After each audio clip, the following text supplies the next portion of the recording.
ನಟ ರಾಜಕಾರಣಿ ವಿಜಯ್ ರಾಜಕೀಯ ರ್ಯಾಲಿಯಲ್ಲಿ ಮರಣ ಮೃದಂಗ ಬಾರಿಸಲಾಗಿದೆ.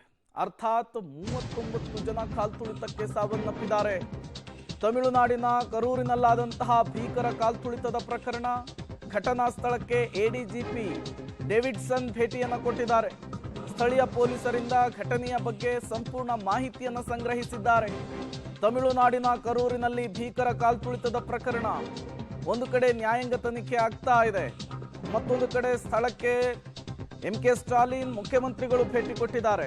ಇದರ ನಡುವೆ ಇದೇ ಪ್ರಕರಣಕ್ಕೆ ಸಂಬಂಧಪಟ್ಟಂತೆ ಪೊಲೀಸರಿಂದ ಎಡಿಜಿಪಿ ಮಾಹಿತಿಯನ್ನು ಸಂಗ್ರಹಿಸಿರುವಂತಹದ್ದು. ನಿಗದಿಗಿಂತ ಹೆಚ್ಚು ಜನರು ಸೇರಿದ್ದೇ ದುರಂತಕ್ಕೆ ಕಾರಣ ಅಂತ ಹೇಳ್ತಿದ್ದಾರೆ. ರ್ಯಾಲಿಗೆ 500 ಪೊಲೀಸರನ್ನ ನಿಯೋಜನೆ ಮಾಡಿದ್ವಿ ಅನ್ನುವಂತಹ ಮಾಹಿತಿ ಕೊಟ್ಟಿದ್ದಾರೆ. ಕಾಲ್ತುಳಿತದ ಪ್ರಕರಣ, ಇದಕ್ಕೆ ಕಾರಣ ಏನು ಅನ್ನೋದು ತನಿಖೆಯ ಮೂಲಕ ಹೊರಬರಬೇಕಿದೆ ಅಂತೇಳಿ ಡೇವಿಡ್ಸನ್ ಎಡಿಜಿಪಿ ಮಾಹಿತಿಯನ್ನು ಕೊಟ್ಟಿರುವಂಥದ್ದು.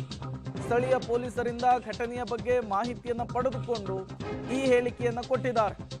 10,000 ಜನ ಸೇರ್ತಾರೆ ಅಂತೇಳಿ ಪಕ್ಷ ಹೇಳಿತ್ತು. ಹಾಗಾಗಿಯೇ ನಾವು 500 ಜನ ಪೊಲೀಸರನ್ನ ನಿಯೋಜನೆ ಮಾಡಿದ್ವಿ. ಅಲ್ಲಿ ಸೇರಿದ್ದು 37,000ಕ್ಕೂ ಹೆಚ್ಚು ಜನ. ಟಿವಿಕೆಯ ಸ್ಥಳೀಯ ಕಾರ್ಯದರ್ಶಿಯನ್ನ ವಶಕ್ಕೆ ಪಡೆದಿದ್ದೇವೆ ಅನ್ನುವಂತಹ ಮಾಹಿತಿಯನ್ನ ಈಗ ಎಡಿಜಿಪಿ ಅವರು ಕೊಟ್ಟಿರುವಂತಹದ್ದು.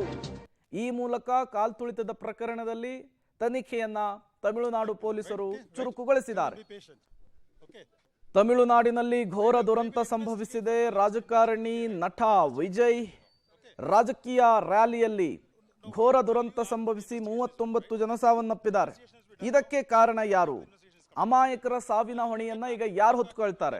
ಡಿಎಂಕೆ ಸರ್ಕಾರ ಹೊತ್ಕೊಳ್ಳುತ್ತಾ, ಅಥವಾ ಕಾರ್ಯಕ್ರಮವನ್ನು ಆಯೋಜಿಸಿದಂತಹ ಟಿವಿಕೆ ಪಕ್ಷದ ಮುಖ್ಯಸ್ಥ ವಿಜಯ್ ಹೊತ್ಕೊಳ್ತಾರಾ, ಅಥವಾ ಅವ್ರ ಮೇಲೆ ಇವರು, ಇವ್ರ ಮೇಲೆ ಅವರು ಕೆಸರರ ಚಾಟಕ್ಕೆ ಮುಂದಾಗ್ತಾರಾ ಅಂಥೇಳಿ. ಯಾರು ಏನೇ ಹೊಣೆಯನ್ನು ಹೊತ್ಕೊಂಡ್ರು ಕೂಡ ಹೋದ ಜೀವಗಳಂತೂ ವಾಪಸ್ ಬರಲ್ಲ.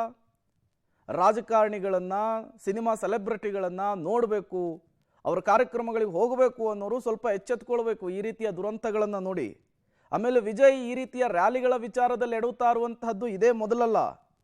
ಈ ಹಿಂದೆ ಕೂಡ ಅವರು ಒಂದು ರ್ಯಾಲಿಯಲ್ಲಿ ನಿಯಮವನ್ನು ಉಲ್ಲಂಘಿಸಿದ್ದಕ್ಕೆ ಕೋರ್ಟ್ ತಪರಾಕಿಯನ್ನು ಬೀಸಿತ್ತು. ಯಾವುದೇ ರ್ಯಾಲಿಗಳಲ್ಲಿ ಈ ರೀತಿಯ ಎಡವಟ್ಟುಗಳನ್ನು ಮಾಡಬಾರ್ದು ಅಂತ ಹೇಳಿ ಎಚ್ಚರಿಸುವಂತಹ ಕೆಲಸವನ್ನು ಮಾಡಿತ್ತು. ತಿರುಚಿಯಲ್ಲಿ ಈ ಹಿಂದೆ ರ್ಯಾಲಿ ನಡೆಸಿದಂತಹ ಸಂದರ್ಭದಲ್ಲಿ ನಿಯಮವನ್ನು ಮೀರಿ ರ್ಯಾಲಿ ಮಾಡಿದಿರಿ ಅಂತೇಳಿ ಕೋರ್ಟ್ ಬಿಸಿ ಮುಟ್ಟಿಸುವಂತಹ ಕೆಲಸ ಮಾಡಿತ್ತು. ಹಂಗಿದ್ದೂ ಕೂಡ ಈ ರ್ಯಾಲಿಯಲ್ಲಿ ಎಡವಟ್ಟಾಗಿದೆ. 39 ಜನ ಅಮಾಯಕರ ಪ್ರಾಣ ಹಾರಿ ಹೋಗಿದೆ.